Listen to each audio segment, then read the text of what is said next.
Hello everyone, welcome back to our YouTube channel Study Show. तो good morning students. आज का हमारा topic है हाइपरटेंशन एंड हाइपोटेंशन। तो बच्चों आप समझ गए होंगे कि ब्लड प्रेशर से रिलेटेड है। ये दोनों क्या है, हमारे ब्लड प्रेशर डिसऑर्डर्स है। हाइपरटेंशन जो है उसमें ब्लड प्रेशर जो होता है हमारा इंक्रीज हो जाता है, और हाइपोटेंशन में क्या होता है स्टूडेंट्स, जो ब्लड प्रेशर रहता है वो डिक्रीज हो जाता है। तो सबसे पहले हम जानेंगे कि जो नॉर्मल वैल्यू है ब्लड प्रेशर की, बीपी की, वो क्या है। 120 बाई 80 mm ऑफ Hg। ठीक है स्टूडेंट्स। तो जो 120 है वो कैसा है, सिस्टोलिक। सिस्टोलिक कैसा होता है, जो कॉन्ट्रैक्शन के टाइम पे होता है वो कितना होता है, 120 mm बाई Hg। Hg का मतलब है मरकरी। ठीक है। तो जो हम ब्लड प्रेशर को नापते हैं वो किस में मेजर करते हैं बच्चों, मरकरी से। ठीक है। और जो डायस्टोलिक है मतलब रिलैक्सेशन के टाइम का, वो कैसा है, 80 mm Hg। ठीक है। तो ये क्या हो गया हमारा, नॉर्मल वैल्यू होगी कितनी बच्चों, 120 बाई 80 mm Hg। ठीक है। मरकरी से मेजर करेंगे, जो यूनिट है वो mm पर Hg है। ठीक है। mm का मतलब है मिलीमीटर और Hg का मरकरी। फिर है इसके डिसऑर्डर, हाइपरटेंशन। हाइपर से समझ ही आ रहा होगा बच्चों कि ब्लड प्रेशर क्या हुआ हमारा, इंक्रीज हुआ। इसकी डेफिनेशन क्या है बच्चों, हाइपरटेंशन इज अ कंडीशन। जो हाइपरटेंशन है वो एक कंडीशन है in which arterial blood pressure remain persistently higher than normal. ठीक है। कौन सा प्रेशर बच्चों, आर्टरी का ब्लड प्रेशर। ठीक है। वो क्या हो जाता है, हायर हो जाता है नॉर्मल वैल्यू से। तो जो नॉर्मल है वो कितनी है हमारी, 120 बाई 80। ठीक है। बट जो इसकी में वैल्यू हो जाती है वो क्या हो जाती है, मोर देन 140 कैसा होता है, सिस्टोलिक, और 90 डायस्टोलिक। इनसे क्या हो जाती है, हायर हो जाती है, और इसी को हम क्या कहते हैं, साइलेंट किलर कहते हैं। पर जो हमारी एनसीईआरटी में, और नीट के पॉइंट ऑफ व्यू से देखें तो हमारे पास यही दो टर्म है कि हाइपरटेंशन इंक्रीज ऑफ बीपी और हाइपोटेंशन डिक्रीज ऑफ बीपी। इसके कोई कोज वोज मेंशन नहीं है एनसीईआरटी में। फिर है कोजेज, किसकी वजह से होता है। ठीक है।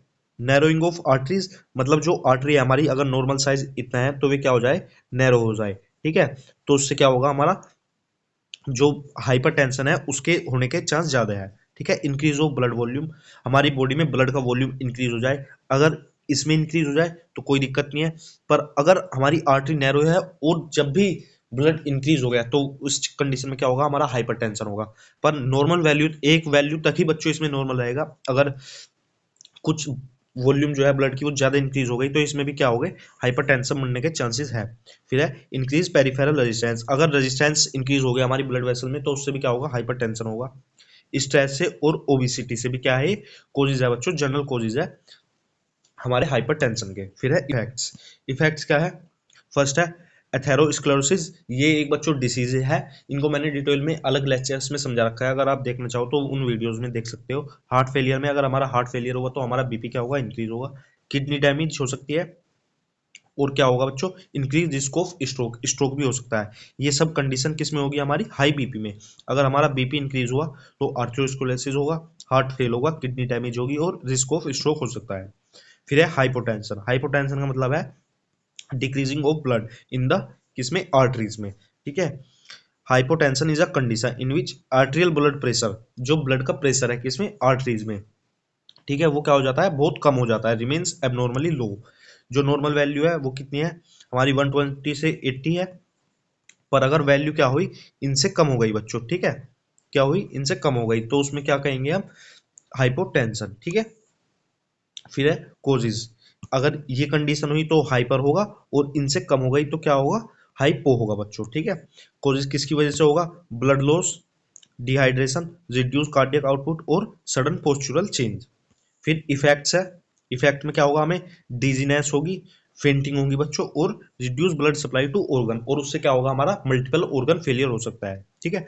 अगर हमारे ऑर्गन्स के पास ऑक्सीजन नहीं जाएगी, ब्लड सप्लाई नहीं जाएगा, ब्लड में क्या है बच्चों, ऑक्सीजन और न्यूट्रिएंट्स है, अगर ऑर्गन्स के पास ऑक्सीजन और न्यूट्रिएंट्स ही नहीं जाएगी तो उससे क्या हो सकता है, हमारा मल्टीपल ऑर्गन फेलियर हो सकता है। ठीक है। फिर हाइपोटेंशन वर्सेस हाइपरटेंशन, इसमें क्या है बच्चों, ब्लड प्रेशर हाइपरटेंशन में हाई रहेगा और हाइपोटेंशन में लो रहेगा। ठीक है। फिर है वैल्यू, 140/90 से ज्यादा होगी और इक्वल होगी, और 90 से कम होगी और इक्वल होगी। ठीक है। फिर है जिक्स factor, heart and kidney damage होगी, इसमें क्या होगा, फेंटिंग होगा और शोक लगेगा। नेक्स्ट है, कॉमन नेम है इसका साइलेंट किलर, और इसको क्या ही कहेंगे हम, लो बीपी। जो एग्जाम के पॉइंट ऑफ व्यू से अगर हम देखें तो क्या है, both affect atrial blood pressure. ये दोनों किस पे अफेक्ट करेंगे, किसकी वजह से अफेक्ट होते हैं, आर्टियल ब्लड प्रेशर की। हाइपरटेंशन में क्या हो जाता है, वर्कलोड ऑफ हार्ट इंक्रीज हो जाता है क्योंकि हाइपर है बच्चों, और हाइपो में क्या हो जाता है, जो हमारे ऑर्गन्स है उनके पास ऑक्सीजन नहीं जा पाती, ऑक्सीजन सप्लाई की आवाज होती है, कम हो जाती है। जो नीट के पॉइंट ऑफ व्यू से आप फोकस करोगे, डेफिनेशन पे करोगे, कोजेस पे करोगे, रिफैक्ट पे करोगे, यही इंक्लूड है नीट के पॉइंट ऑफ व्यू से। और ये अगर हम 12 के पॉइंट ऑफ व्यू से देखें तो बच्चों लॉन्ग क्वेश्चन में तो आएगा ही नहीं, शॉर्ट क्वेश्चन में आएगा, तो उसमें इन्हीं से काम चल जाएगा, ठीक है। और अगर हम अपनी नॉलेज के लिए देखें तो ये सफिशिएंट है बच्चों एक स्टूडेंट्स की नॉलेज के लिए। और अगर इससे आप एक्स्ट्रा चाहते हो तो कमेंट बॉक्स में मेंशन कर दो, मैं बहुत डिटेल में वीडियो बना दूंगा। Thank you, have a nice day.